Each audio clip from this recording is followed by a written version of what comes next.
मेरा नाम अरविंद है और मैं मुंबई का रहने वाला हूँ। यह उन दिनों की बात है जब मेरा कॉलेज का तीसरा साल शुरू हुआ था।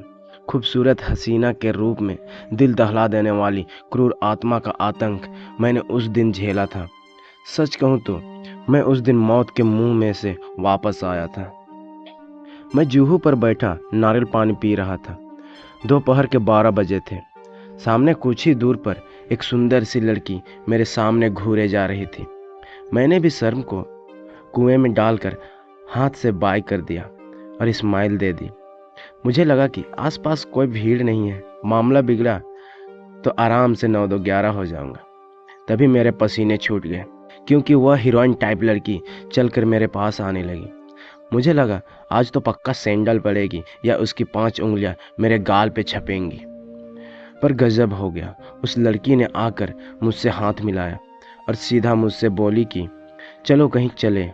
नारियल पानी वाला उस हूर परी को मेरे जैसे शर्मीले रोमियो के साथ देखकर ऑलमोस्ट कोमा में जाने वाला था और मेरी भी सिट्टी पिट्टी गूल थी और आधा पिया नारियल फेंक कर उसके साथ लट्टू की तरह चल दिया। मैंने फट से बाइक स्टार्ट की। वह भी लपक कर पीछे वाली सीट पर मुझसे सट कर बैठ गई और हम चल दिए। रास्ते में मैंने उसको पूछा कि कहाँ चलेंगे। उसने कहा कब्रिस्तान ले लो।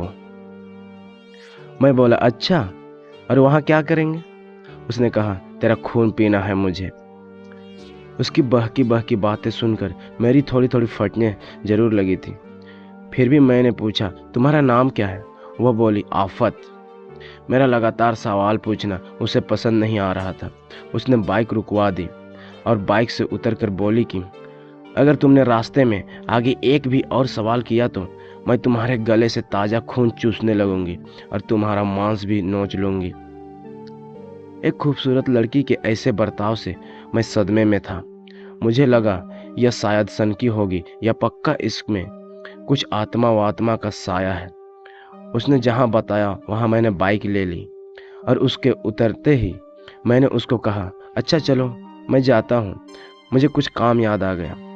मेरे जाने की बात सुनकर वह पूरी तरह पलट गई और हंसते हंसते बोली कि अरे तुम तो डर गए, मैं तो मस्ती कर रही थी।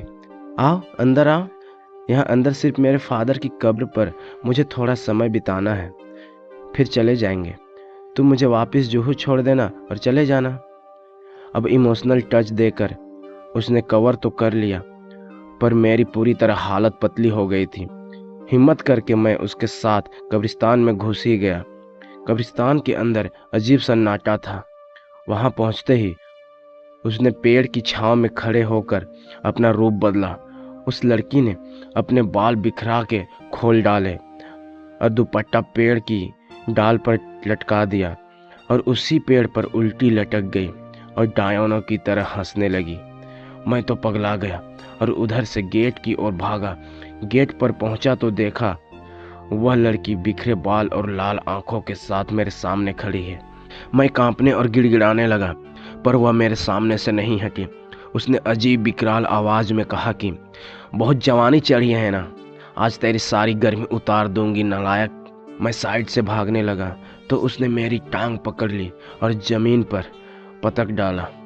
फिर उसने मुझे ऐसी जगह मुक्का मारा कि मैं बता नहीं सकता। मुझे मुक्के का दर्द कम हुआ था पर वहाँ एक जोरदार झटका लगा था, जैसे किसी ने मुझे बिजली के नंगे तार पर घोड़ा पलंग बैठा दिया हो। उसके बाद मैं पागलों की तरह चिल्लाने लगा और बेहोश हो गया। जब होश में आया तो खुद को कब्रिस्तान में नहीं जुहू चौपाटी की रेत पर पड़ा पाया और मेरी बाइक भी वहीं थी। मेरे कुछ दोस्त बताते हैं कि वहाँ एक लड़की की आत्मा भटकती है।